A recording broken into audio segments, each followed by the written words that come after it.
Hello, and you are very welcome to today's CBI at 10 webinar. My name is Kerry Thomas, and great pleasure to have your company on one of these big days of the year when something has happened yesterday which we can really get our teeth into, because a lot of hopes were riding on the Chancellor's spring statement yesterday. Not surprising, I think, when the economic outlook has become so bleak and so uncertain, and all the things that we were worried about before the war in Ukraine, supply chain issues, energy prices, general inflation, have got much worse because of the war, and the scale of the cost of living crisis, I think, is really now staring us in the face. So the word before the spring statement was that the Chancellor had perhaps a bit more wiggle room than we'd assumed, because tax receipts were coming in higher than expected. So the question was, how much help could Rishi Sunak give to struggling people and businesses, and where would he direct it? Well, we know the answers now, and unfortunately we've got three great people with us this morning to help us figure out what they mean for the economy, for people, for businesses. We've got Rain Newton-Smith, CBI's Chief Economist. Great pleasure, as ever, to have you with us, Rain. Morning. Morning. And then we've got Nicole Sykes, who's Director of Policy and Communications at Pro Bono Economics, which many of you will know works with charities and social enterprises with a particular focus on well-being. And then we've got Nigel Pocklington, who's Chief Executive of Good Energy, which is one of the UK's leading renewable energy suppliers. As ever on these calls, and particularly on a day like today when something really big has happened yesterday that we're all trying to figure out, then fantastic to hear from you. So do drop questions, comments in the chat. We'll bring as many of those in as we can. As I always say, they help with the conversation, but they also help the CBI keep its ears to the ground, and then can feed the right things back to those conversations that go on all the time with government. So do put those in. If you want to contribute anonymously, then just write ANON at the top of your contribution, and we'll deal with that in confidence, of course. But let's not waste any more time. Rain, let's start with you. Can you just start us off with the big picture, your sort of general reflections on the Chancellor's spring statement and the context in which it was delivered? Yeah, look, I think it was a really difficult moment to be presenting an economic forecast. I think the Chancellor had hoped that he'd be able to be presenting good news, and I think while he has had some good news on the public finances, the outlook for growth and particularly inflation is pretty bleak. So the OBR set out their growth forecast for this year. They now expect growth of about 3.8%, and then falling below 2% next year. But I think the thing that really caught everyone's attention was the forecast for inflation. So inflation over the course of this year is expected to average 7.4%. And will peak, they think it will peak at 8.7% in the final quarter of this year. Now, there's a bit of uncertainty around those inflation forecasts because the energy price has softened a little bit since the OBR closed their forecast. But I think what we do know is we are going to see numbers around that. And of course, that means actually households at the bottom 20% of the income distribution who spend more on food and fuel, because that is where the majority of the inflation is coming, and will be more exposed, and we'll see inflation rates much closer to 10% on average. So but partly because growth up until now and income tax receipts and general tax receipts have been stronger than expected, he actually did have a better outlook for the public finances. And while there was some impact from index-linked bonds and interest payments this year, further out, the public finances have improved because essentially inflation adds to tax receipts. So he did have some money to think about how he would spend that. But I think the Chancellor didn't want to, he always wanted to move to one fiscal event. And I think in the back of his mind, he's also thinking, look, there are some real risks out there, and the terrible conflict in Ukraine is obviously at the forefront of everyone's mind.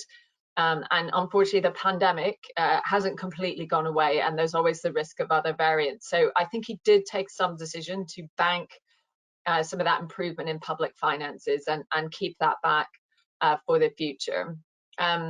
I think from our point of view, one of the things that was really important is he did set out a sort of vision for what he thinks will drive growth and productivity over the long term, and a real clear focus on trying to increase business investment, having a more flexible approach to skills and training, But I think the disappointments from business are a couple of fold.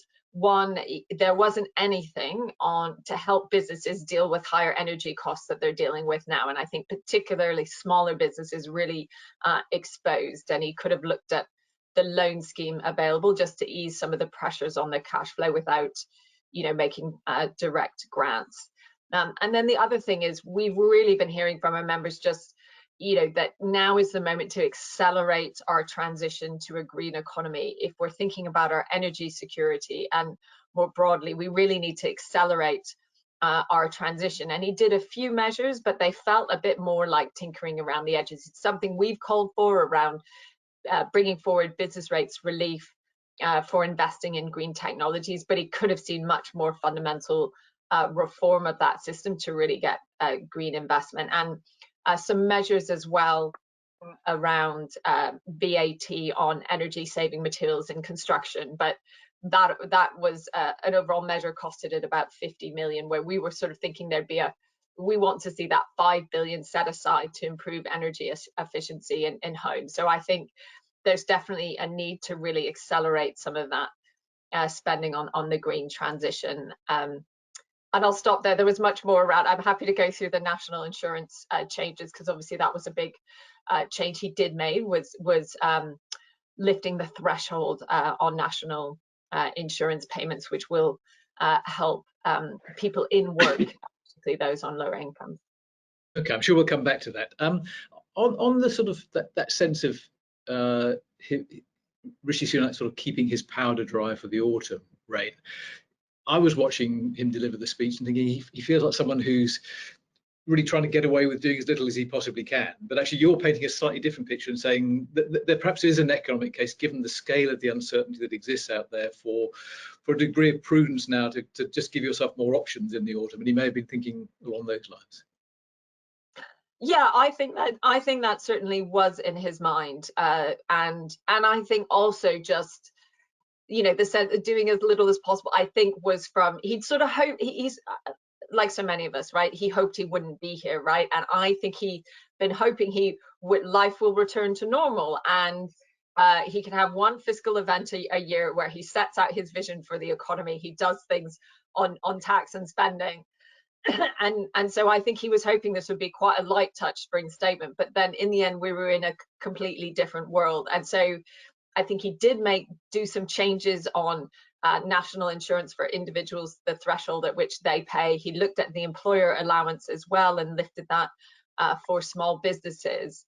But they're relatively small measures, I think, given the scale of the challenge we face. And so I think part of the motivation may have been, let's wait and see where we are in the autumn, and when some of the pressures around winter fuel, etc., may be getting worse. But I think the challenge he faces is so many households and so many businesses are saying, look, we know the next 6 months are going to be really tough. We don't know whether we can last until the autumn. Yeah, and from the CBI's perspective, I think if you look at the coverage this morning, this is not a budget that in its first 24 hours has gone down particularly well. There's a little bit of sense of disappointment around business as well. What does the CBI do now to change the weather for the autumn budget, or whatever the priority is? I think for us, it's really focused on, what he set out around how he will lift growth and productivity. And he put down some really clear markers that he will act on that in the autumn. So he has promised that when the super deduction comes to an end at the end of 2023, there will be incentives for business investment that make the UK internationally competitive. So that's really important. We know that corporation tax is going from 19% to 25% in 2023, but looking across the whole spectrum, he'll make sure that there is an incentive for investment. And he included in the options, he had some quite clearly costed options, so he's put some real thought into that. 100% capital allowance, that sort of permanent deduction, which we think we've recommended is down there as one of the options. So one of the things we'll be working with the Treasury and keen to hear from businesses across sectors, across size of company, is essentially the exam question: what incentive around business investment on the tax side really makes a difference to the investments you will make, whether they are in green technologies or digital technologies or wider infrastructure. So that is our exam question, where we will be trying to provide the evidence to the Chancellor on the most cost-effective option. And then the second big area is really about skills. He has said that he will have a much more flexible system that isn't just reliant on the current form of the apprenticeship levy. And we know from so many businesses it's just not fit for purpose in the skills we need around sustainability, around a digital economy. So a much more flexible approach, and we'll be keen to work on that. And then I think the final bit is really thinking about the energy plan. The Chancellor, the Prime Minister, will be setting that out in the coming weeks, and we really want to see, and I'm sure Nigel will talk about this as well, a system that that works, it really helps with that transition to a low carbon economy, acknowledges that gas and other fossil fuels are part of that transition in the near term, but we need to be increasing hugely the amount we're investing in renewable energy and in energy efficiency itself. Rain, thank you. We'll come back to you very shortly, I'm sure. Let me turn to Nicole if I can. Morning, Nicole. Good morning. Morning. Thanks for joining us. Let me. So, as I mentioned, pro bono economics deals largely with charitable and social enterprise sectors. In other words, with a lot of people who are going to be picking up the pieces when the cost of living squeeze really hits. What was the, before we come to the statement itself, what was the sort of state of play? How robust was that sector or those sectors going into yesterday's spring statement? Yeah, I think it's fair to say the charity sector has been under a lot of pressure over the last 2 years. Looking back, about 1 in 4 charities ended up with an income drop of about 40% over the pandemic because they couldn't fundraise. You know, you couldn't have a fun run, you couldn't have a big dinner. Lots tried to make the transition to digital, but it just wasn't the same in terms of scale. So huge drops in income for a lot of the sector. And at the same time, they were having to work harder than ever before. Demand was extraordinarily high, particularly for those working with those individuals on low incomes that we're talking about today, also providing mental health support, also helping tackle some of those backlogs in the NHS and the justice system. We surveyed the charity sector back in October, and already 75% of charity managers were concerned about burnout in their workforce. So 3/4 already very concerned. Now moving into this period, that's not going away anytime soon. Okay, and then so what were your hopes from Rishi Sunak yesterday? So I think our biggest hope was around sort of the benefits uprating. Benefits will rise. They'll rise by about 3.2% in April. But obviously, we know, as Rain was saying, that inflation is much higher, at sort of 6 to 8%, and that is a huge actual loss for those people in terms of the money that they have available. And as Rain was mentioning, those on those lowest incomes, those on universal credit, very, very exposed to inflation because it's being driven by food and fuel, and those sort of things aren't negotiable. Saying that, people are having to make those choices about whether or not they can afford food or fuel, having to make those choices between the two. I think it's also worth noting that, again, even before inflation was rising, sort of what some of those choices looked like. 1 in 3 of the lowest income households were struggling to make their housing payments, and 4 in 10 were concerned already about their levels of debt. So we are looking at sort of quite a serious situation for this group of people. And if charities are coming under strain, you know, if the benefit system isn't sufficient to support them, and the charity system, which is sort of the fallback that we rely on, is also under particular strain, that's sort of, people run out of options. Yeah, and if you look sort of upper quartile or two beyond the benefit system to people on low incomes, what's the picture there?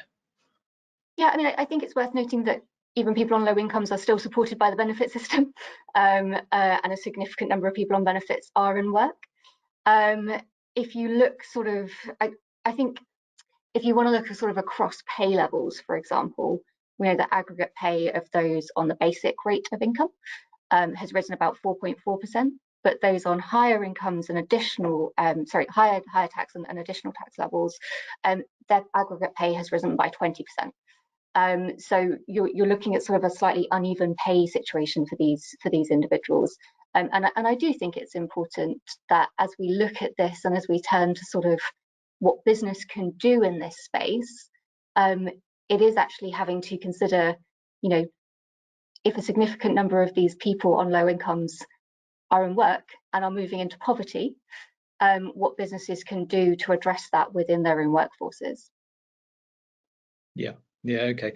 And if I think about a food bank, let's say, which I imagine is an enterprise that's going to come under a lot more pressure in the next couple of years, the way things are looking. What challenges are food banks in particular going to face, do you think? Yeah, so food banks will be hit on the demand side as more people turn to them. They're also quite likely to be hit on the donation side, as sort of people on middle incomes having to, turn up to the supermarket, trying to work out how you feed your own family, and then the additional cost that comes with donating, as that sort of can or that good that you were looking to put in that tray actually costs you more as well when you are struggling.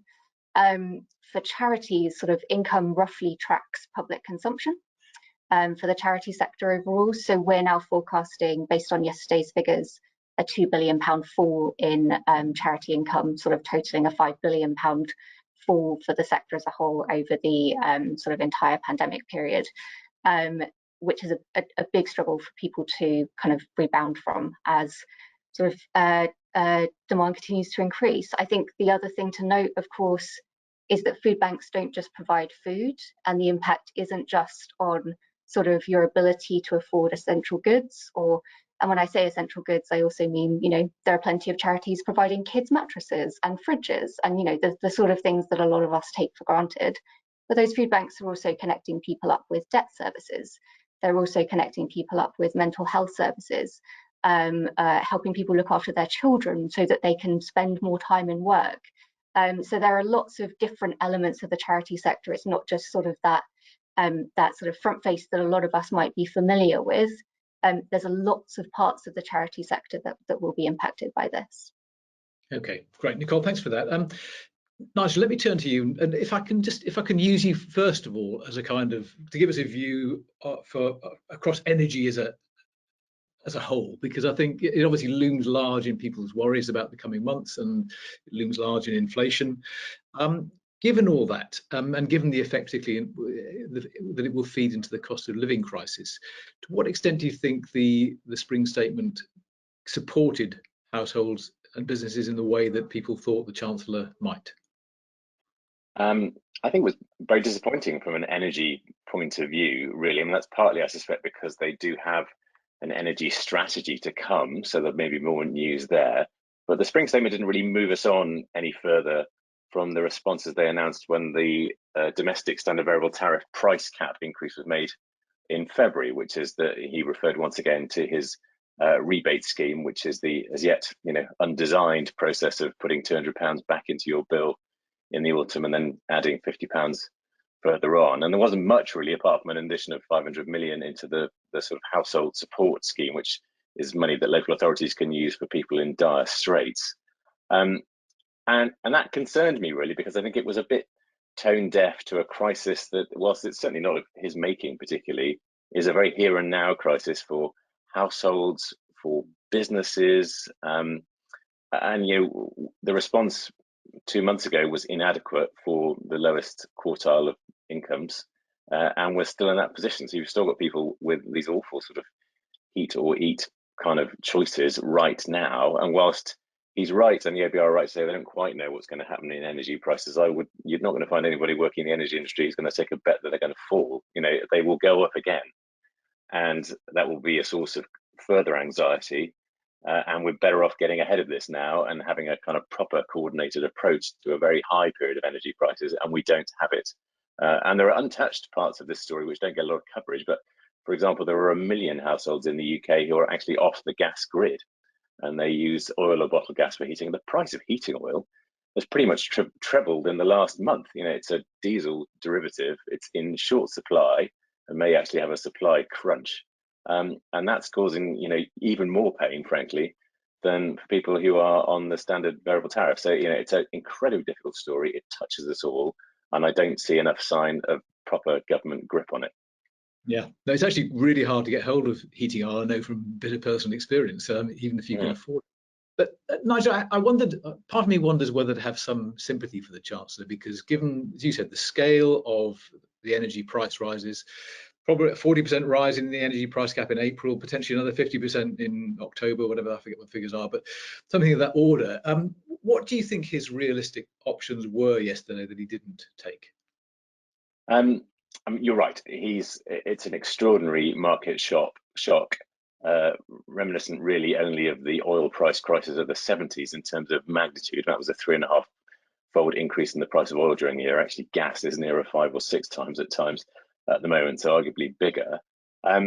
So whatever he did was going to involve serious and tough choices. There are a couple of areas which I think could make a big difference to bills that repeatedly they don't engage with, and those are, first off, the treatment of the cost of failed suppliers. So 28 energy companies failed last year, and under the scheme which recovers customers, eventually the people who take on these customers can get back the additional cost, and the way that cost is recovered is through the standing charges on your bill. And so we've all, you know, been hit to the tune of about £70 for those. There was no real reason, as far as I can see, why you couldn't sort of smooth out the impact of that over a longer period. It's a pretty guaranteed stream of income. Somebody would have financed that. And the second area, which is sort of stubborn, is the social and environmental costs on the bill. Now, I mean, this is becoming quite a contentious political issue. Nigel Farage is agitating for a referendum even on some of these points, albeit with erroneous data in his statements all the time. But we are paying for household insulation schemes, the warm homes discount scheme, and various, you know, I'm sure very necessary social measures through electricity bills. And it's a pretty regressive form of taxation, frankly, for something that, if you think it's a societal good, should be on general taxation. So there was an opportunity which they repeatedly turned down to take some of those elements of the bill, which, you know, are worth up to £200 in that 1971 price cap figure, and put them through general taxation as well. So that he has options to take, you know, a useful £200 or £300 further off the bill if they want to, but they've kind of shied away from those so far. And whilst it's sort of churlish somewhat to say that the £200 rebate scheme that they announced in February, you know, is unwelcome, everyone would, you know, it is a bit of a gimmick, if we're honest. It's kind of ill thought through. It's still in consultation with the energy industry, who aren't entirely clear how on earth we're going to implement this change, and it's not necessarily that suitable in a world where you could probably expect bills to rise again. So yes, you've got a £200 rebate in October, but you've got £50 on a bill that's going to go up again anyway in the new year. So, you know, whilst I've got some sympathy with him, I don't think they're playing the cards they've got that well. Okay. And Nigel, on the things that the Chancellor did do on home insulation and those kinds of things, what concrete measures did he announce yesterday? Yes, there were a couple of, I think, welcome changes to tax incentives. One's for domestic customers and one for businesses. So there was a bring forward to next month of a sort of a rates rebate for businesses investing in on-premises green technology, so effectively solar panels on the roof or a wind turbine. That's very welcome, and I think is genuinely, provided the business has the sort of capital to put behind that, a cost-saving measure. The payback on installing solar panels at these energy prices is really sort of a 4-year or so period now, so it's quite a worthwhile thing to do. And the same applies to household green technology and insulation. It's odd that the sort of home insulation has become rather politicized as an issue thanks to the antics of the M25 protesters, and that's terrible, really, because actually it is a very central part of the story in the UK. You know, we do have the worst insulated and least heat efficient housing stock in Europe. It's just a function of when they were built and relatively benign energy environment for many of the years around it. If we fix that, you're talking about a £300 or to £400 saving on most people's bills. So any incentive to improve insulation or adopt green technology is welcome. It's not necessarily huge, Aficionados of budgets and spring statements might remember that the cut to the green crap budget that came after the omnishambles budget during the Cameron government, where they actually dropped some quite generous insulation schemes, and it did have a marked impact on rates of loft and cavity wall insulation in the UK housing stock, which we're still sort of paying for. So there's more you could do, but I welcome them, and they are genuinely helpful measures for people who have the capital to deal with an ongoing issue over several years. What of course they can't do is deal with the inability to pay your bill next month. Yeah, and just before I come back to Ray, Nigel, just to pick up on that point, is the sort of net effect of what you heard yesterday that a company like Good Energy now has to rethink its strategy for how it's going to deal with people who are really struggling over the next 6 months? Yes, I mean, we are always immensely sympathetic to that in terms of payment plans for people who are coming into debt, being very clear about what our charging and tariffs are, and looking to help people with insulation and other schemes. There is unfortunately quite a limit to what your energy supplier, however purpose-led they are, can do. I'm sort of quite proud to say I run one of the small handful of actually profitable energy supply businesses in the UK, albeit that the couple of millions of pounds of profit that we've made over the last few years isn't going to make a difference. These companies run on very thin margins. The price cap, whilst it does offer some protection to consumers, is not a well thought through measure in terms of maintaining and growing a vibrant energy supply sector. And there will be a real limit to what energy suppliers can do, given the constraints we're operating under and the pressures we're operating under from this marketplace. Okay, Nigel, thanks so much. Ray, let me come back to you, because I think people on the call you've pointed us towards measures that the Chancellor is promising to take later to do with business investment and transitioning to green energy and so on. But particular measures that were announced yesterday, what was there in the spring statement directly aimed at businesses now? So I think there weren't a huge amount of measures that were actually announced yesterday that will help businesses directly, though obviously the announcement on national insurance and the future cut in income tax will relative to what would have happened otherwise will provide households with more income. But as Nicole was saying, there's still a huge challenge for people who aren't in work, and we're still seeing in general a squeeze on people living standards in real terms, and he sort of set out the long-term plan. Obviously there was the cut in fuel duty of 5 pence. That will help people who when they're filling up at the pump, and of course around 40% of those people filling up are actually businesses as part of their journey, whether you're a coach company, etc. But obviously that's on the back of energy prices, which have risen a lot. So and actually interestingly, even I think for many businesses are sort of saying, is that where we, given the limited resources, is that where effort should have been directed, given there could have been more incentives to accelerate our green transition.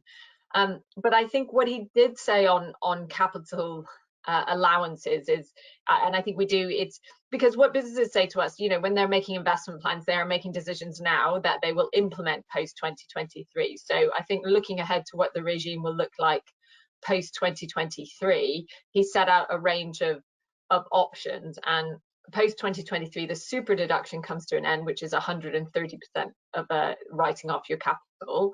And there's also the annual investment allowance, which is currently at 1 million, and that's set to drop down to 250k, back to its sort of so-called normal rate post 2023. So he really does need to do something to incentivize investment, and he set out a range of options, either that 100% allowance, or looking at the annual investment allowance and raising that to 500k, or it's a drop from 1 million, depending on which way you look at it. But I think he is interested in ideas about what is most effective.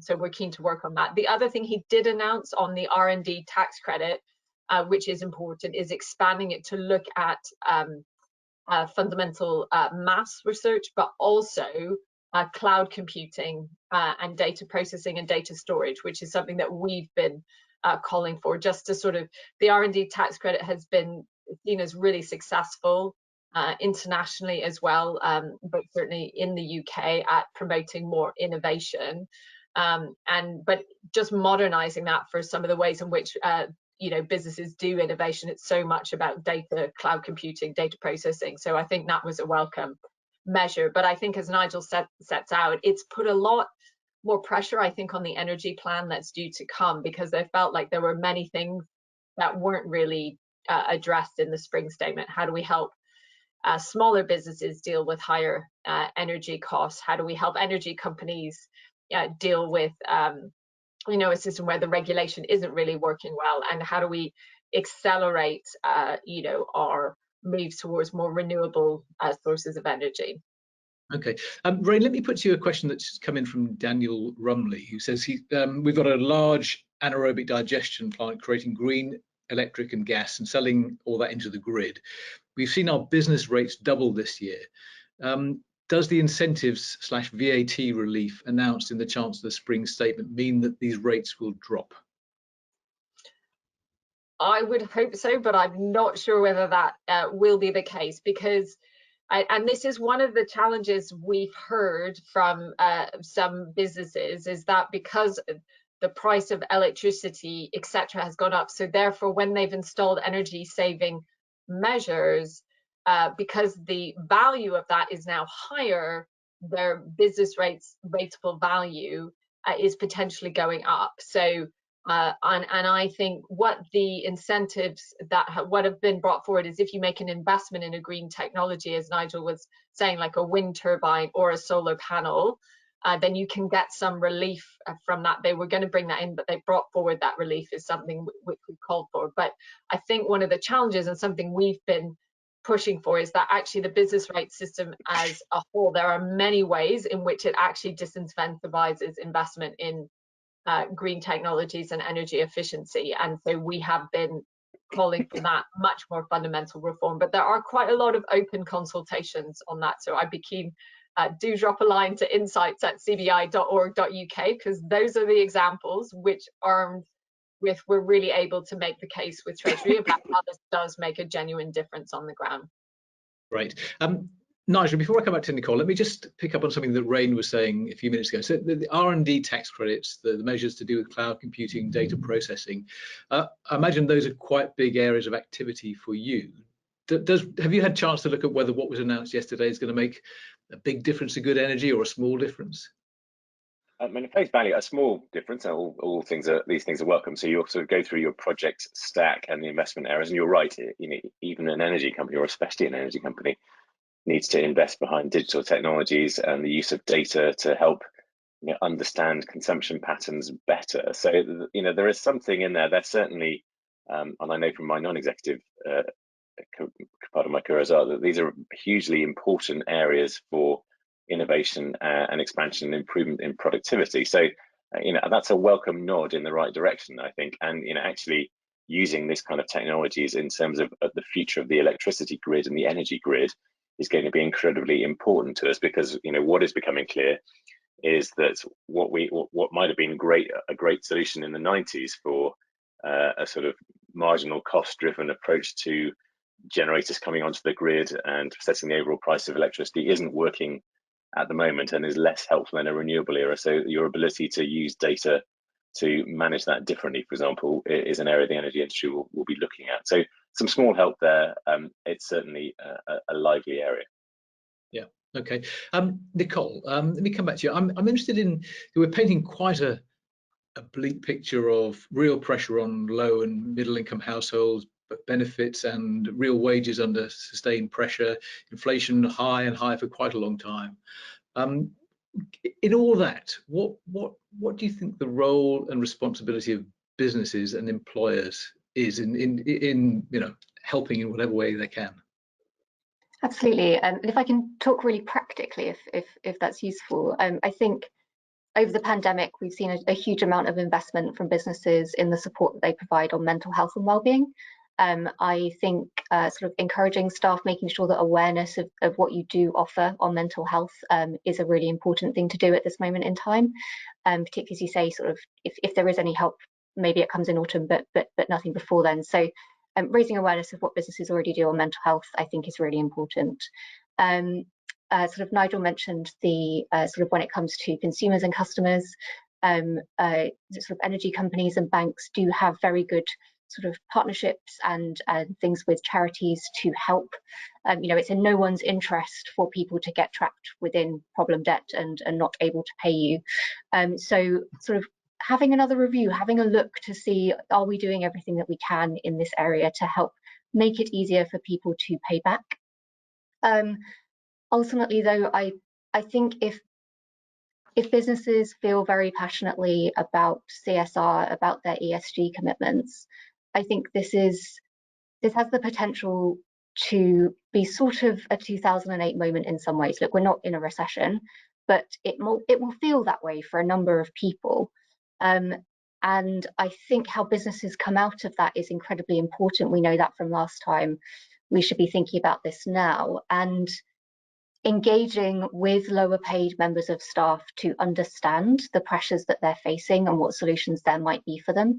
I would also include younger staff in that, particularly student loans at the moment in time are going to change for people. There will be increased pressures there. So engaging with lower paid members of staff, engaging with younger members of staff to understand the pressures they're facing, seeing if there are things around working hours, around commuting, around childcare that can be offered to help ease some of those, but ultimately really pushing to say that 2-3% pay deal that I agreed at the start of the year, when inflation was expected to be lower, is that now sufficient? And what impact is it going to have on those people? I think we should be testing whether people do have the capacity to be paying their lower paid members of staff more. It is in interest to do so because the impacts that's going to have on your well-being if you're driven into poverty and your ability to work is something that we should be seriously thinking about within the business community. Yeah, and Rain, it feels, it's interesting that Nicole referenced 2008, the crash and the recession. It does feel as if businesses these days probably think about their roles and their responsibilities quite differently than they did 15 years ago, don't they? Yeah, absolutely. And I think just awareness around mental health, and I think also it's clear, and all of this sort of survey evidence suggests that actually financial stress can be a real trigger and a real pressure for people's mental health and well-being.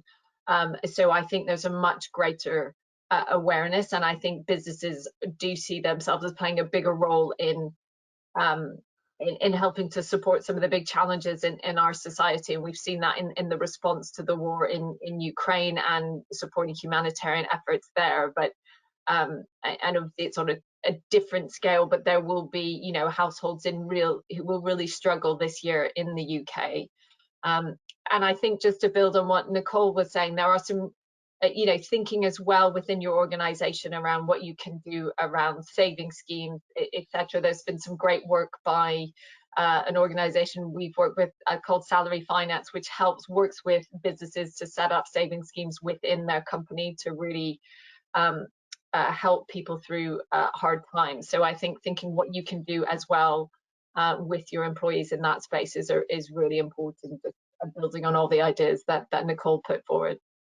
Yeah, and again, just to pick up on another thing that Nicole said, the wages are going to come under pressure, aren't they? And you know, I'm old enough to remember my dad certainly getting more than one pay rise a year because inflation was running so hot at the time. And I see this morning that Transport for London seems to have settled something around 8% for drivers on the tube. So you can see that, you know, the potential for new benchmarks, and we haven't been used to this for a very long time. As a general principle, do you think employers should be open to revisiting pay settlements they've just done in the way that Nicole was talking about? I mean, I think, you know, businesses getting used to, it's been a long time since we've been operating in a world of high inflation, and I think that does change our business models, and of course it has a huge implications for people's pay, for people's take-home pay, and what that means for their living standards. But whether it's thinking about, you know, businesses will need to revisit the prices they charge on a more regular basis, right? Because inflation is hitting the cost of inputs, and if you're in a competitive business that, you know, really eats into your margins, and people will need to revisit that. So I wouldn't be surprised if we start to see businesses looking at their overall pay settlements and seeing whether they do need to revisit that more frequently.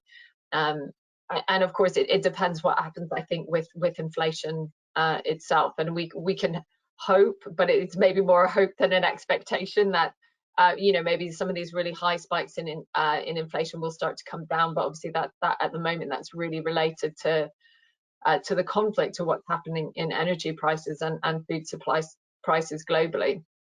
Yeah. Nigel, let me come back to you. We've just got 2 or 3 minutes left. When we look back on this period, I think one of the criticisms of the Chancellor was that there was no mention of net zero. There wasn't a sort of particularly green colour to yesterday's spring statement. And perhaps you can understand why. But do you think this next period that we're going through is going to be good for the kind of business that you're in, that it will hurry us towards a low carbon future, investment in sustainability, all those things that we want to see? Where do you think that nets out? Yes, I do think that there is a sort of sensible realization here that energy security and energy sustainability are actually the same thing. And the UK at least has a considerable natural advantage in this for the reason we're all very familiar with, which is we live on a occasionally sunny, windy, tide-driven island. So we of all countries should be able to make significant strides towards a fully renewable grid, potentially backed up by nuclear power stations, more quickly than other countries. And if it accelerates that, I think it is both good for our environmental commitments, but actually good for us as an economy and a society, because the roots of this problem, and arguably the roots of the war, if anything else, stem entirely from a dependence built up over the last 2 decades on Russian hydrocarbons. It's what's kind of given them the money, and frankly given them the sort of brass neck to think they'd get away with it, because it baked in a massive amount of dependence on them across much of Europe. And I think if we can fix that, that's a real rallying call. And from the perspective of good energy, you're still intending to invest in the way that you were planning to invest, and have your plans changed as a result of the sort of changing growth forecasts and environment generally? Yes, well, you'll see us sort of downplaying our supply business. We're not abandoning it at all, but if your supply business expands very quickly, you need the working capital to cover the energy shocks that we've been seeing. So you need to be quite careful about how you do that. And so you'll see an increasing focus from us on the technologies and services that help people adopt green power, be that generating their own power, driving an electric vehicle, becoming self-sufficient in their own homes, which are, I think, the stuff of the energy company of the future, and that's quite an exciting mission to be on. And we just need to make sure that the headaches of being in the energy supply business don't overwhelm us in the process. Okay, Nigel, thank you very much. Nicole and Rain too. We are out of time. I mean, it feels like we're in a bit of a holding pattern, doesn't it? I think that what I take away from this conversation is that the energy plan to come, the budget in the autumn to come, a chancellor who wants one financial event a year, not multiple ones. So for a whole host of reasons, if yesterday's spring statement has left a number of people feeling slightly disappointed, I think that the battle is on to make sure that the next one is better, and I'm sure that's where Rain and the CBI will come in. But for today, thank you so much for joining us. The next webinar is next Wednesday, when we're going to be looking at levelling up with the CBI's new Director of Thriving Nations and Regions, and some members of his steering board. So look forward to that one. But for today, thank you all for joining in, and we'll see you soon.